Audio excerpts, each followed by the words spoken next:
Because we don't need no more murder in our community. We don't need no more unnecessary discrepancies, and we definitely don't need no more young people exposed to this insidious disease called gang violence. Because this is a real disease, and if you don't believe so, look at the West Coast. We went through almost 15,000 to 20,000 human beings that are dead. You know, these. Careful who you talk to, because you'll never know who the informant is, who the cooperating witness may be, and you'll never know somebody who was a friend today may have been flipped the night before and become your enemy tomorrow.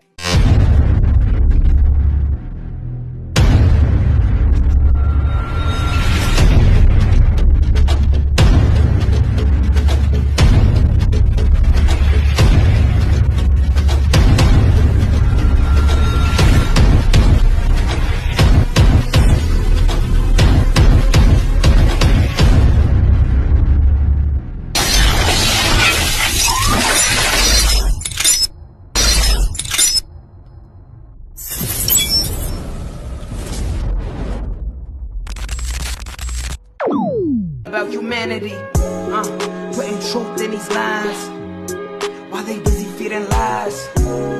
When you got that tunnel vision, gotta open up your eyes. Wake up and go to sleep. Man, I'm praying all times. And to my guys, ain't no other side. This for my brothers, I'ma pray with y'all shine. Lock the door. Go ahead, lock the door. Lock the door. Go ahead, lock the door.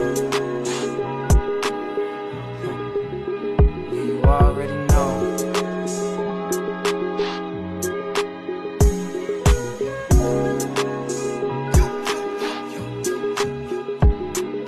Depending on the lessons, some people eat, some people learn. But the game is going to send you big. Professor Malik, Dahoodpostman. Malik, where were you born? I was born in Jamaica, Queens, New York City. And what year? I don't want to tell that because I don't do years. I just do genetics and longevity. That's a great answer. I appreciate that. No problem. So let's get to it, man. God body. Gods and earths. Yeah. Peace to the gods and the earths. Okay, and also supreme mathematics, supreme alphabets. And as you put it, bicoastal. What does all that mean? Well, it's a culmination of many things.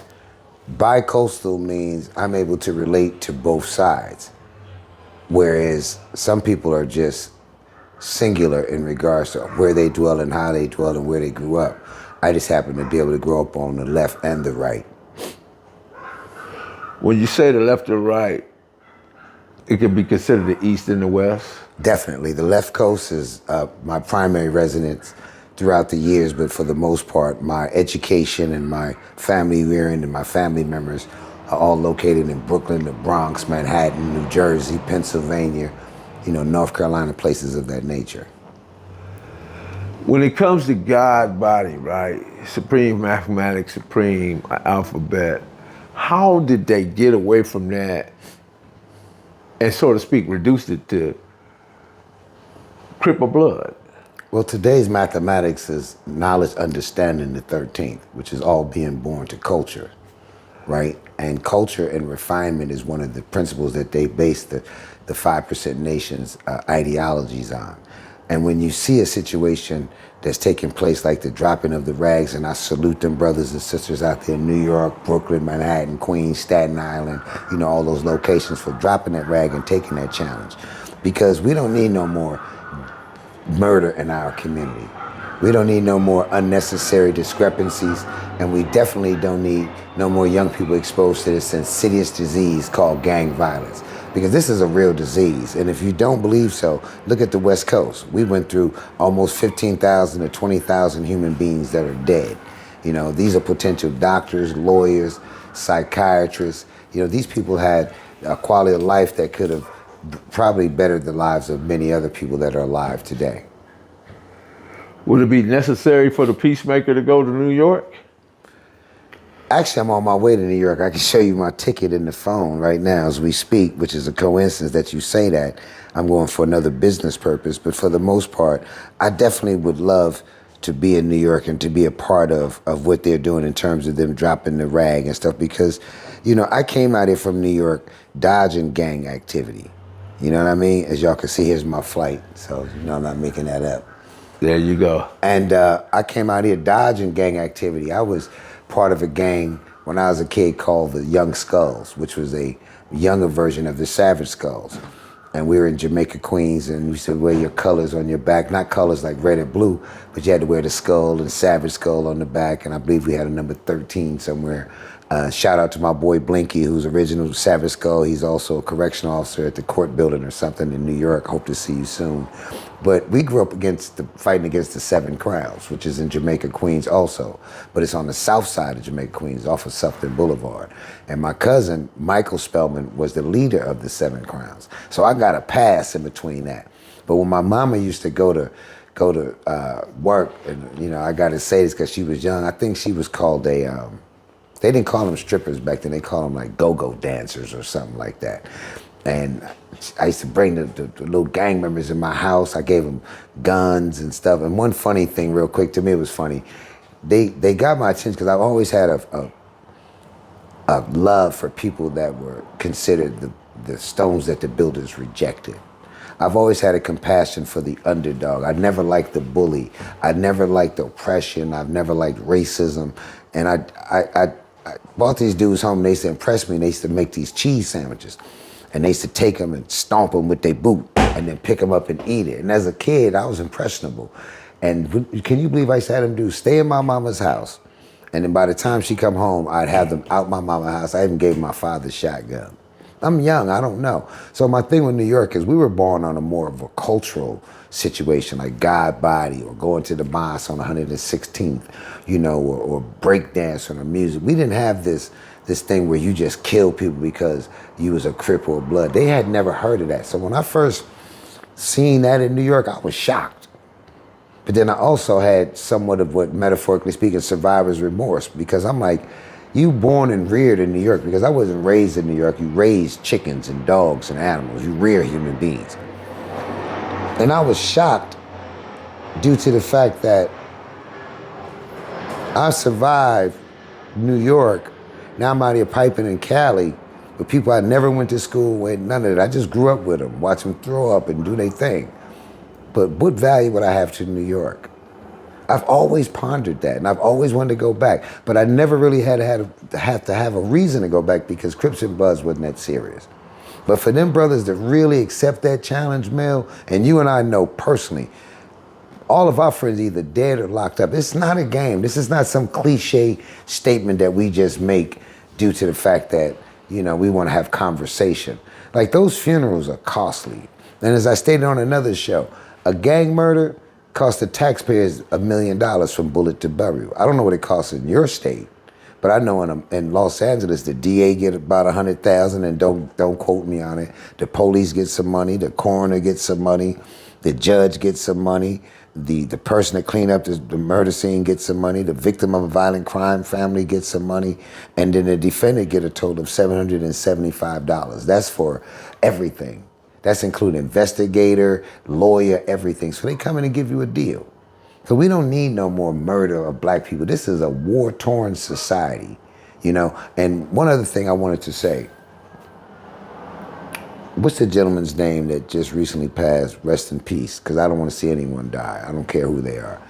Kirk or something, Charlie Kirk? Charlie Kirk. You know, I've had people ask me my opinion about that. I've watched a couple of interviews with him. But then when I watch his interviews, in order to get past what I don't agree with, I look at the Constitution that says freedom of speech. That's the first thing. Second thing is, unfortunately, his last words or messages, whereas there's many mass shootings, too many mass shootings in America, not including gang violence, I never really had a chance to agree or disagree with him because I have my own perspective and experiences. But I do know that I appreciate that being his last words because he's absolutely right. contrary to popular belief, contrary to whatever he said, I don't really care.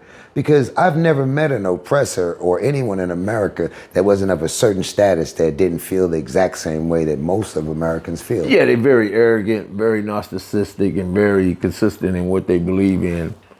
And what can we do about it? Right, and so we learn to live with it. So with that being said, just in honor of the fact that those were his last words, let us know how important and valuable it is to stop gang murders. And the reason we say gang murders is because that's the name, the label that they put on us in order to facilitate getting the check stamp for the money. So if I say gangbanging, you're gonna come in and say, I need police. If I say gangbanging, you're gonna come in and say, I need graffiti removal. If I say gangbanging, you gotta get a bigger coroner's office. If I say gangbanging, you got more insurance coming. If I say gangbanging, it's easy to gentrify. So we have to realize that a lot of this social annihilation that's taking place today, because that's what it is. They can't genetically annihilate us. We've had that discussion. So this is a thing called social annihilation. Either they incarcerate you or they put you in a cryonic state. One of the things he said, you had a right to your Second Amendment rights, was the right to bear arms, and your God-given rights. And he said that in the instance, there's so many, the citizenry is so well armed within this country that we're gonna lose people. And he said, and if we lose those people, so be it. Just happened, he happened to be one of them. So he spoke it right into existence. I mean, he was very cavalier about what he said, if there is such a term I can use like that, very loose with it. It was probably a prognostication on his part that he was unaware of what he was saying or how powerful that statement was. Words are powerful, they do manifest the physical. Exactly, so you have to watch what you say and how you say it, because the power of suggestion is very real.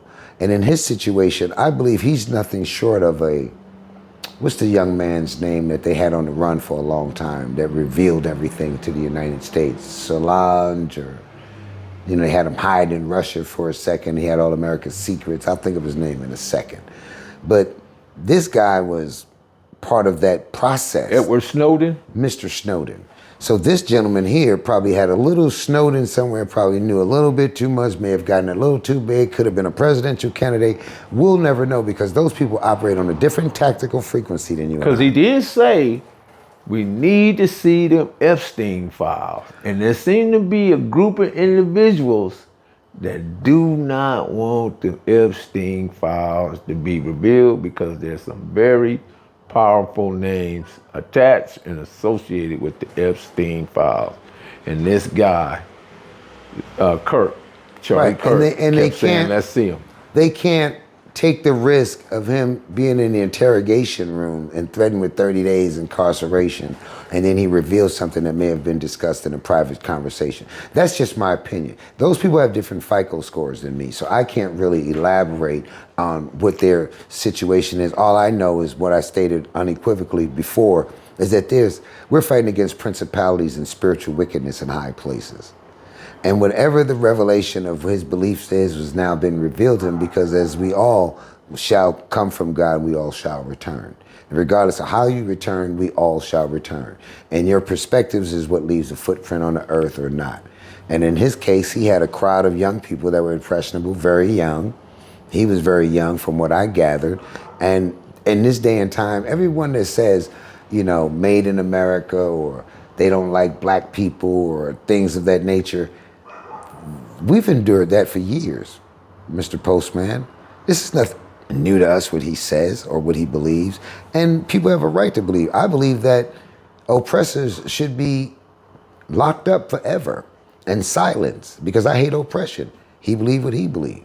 But I appreciate him, and rest in peace, because as I stated unequivocally, regardless of race, creed, and color, I don't want to see anyone hurt or killed. I'd rather him be somewhere and have a chance to express himself freely without any reservations. After all, this is America. But I live my life through God laws to the best of my ability. And as I stated before, we take prayer out of school, but then when the schools get shot up, we out front praying. Yeah, they say, let your entry be by the gate from truth and honor, and likewise let the exit be by the gate in truth and honor. There you go, church.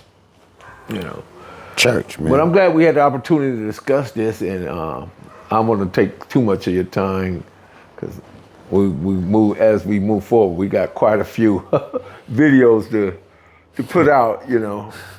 And I appreciate that, Mel. And for your listening audience, I appreciate y'all giving me the opportunity to express myself.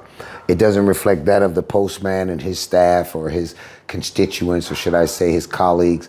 But the things that I say, I try to speak from my heart because my sincerities are my credentials. And I want to give my experiences and not have them fabricated, not have them exaggerated. I just want to be able to say, well, if I can just have a conversation vicariously by the way of the internet with some people that can identify with the ideology and perspectives of maybe resetting the clock for black people and poor people, looking out for the homeless, you know, getting the little brothers out of jail. Yeah, it sounds a bit redundant, but what's more important than that? There it is there. Don't mind me just watching. Church moving, but go ahead and lock that door. Hey, the roof fund, baby, the church gotta be paid. Like the dude told my mama on the bus.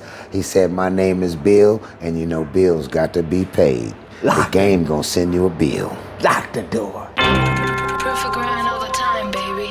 Yeah. Cali finest, baby. Proof of grind all the time. Music money. Got a dollar sign. Hub City. I'm a street nigga, streets fuck with me.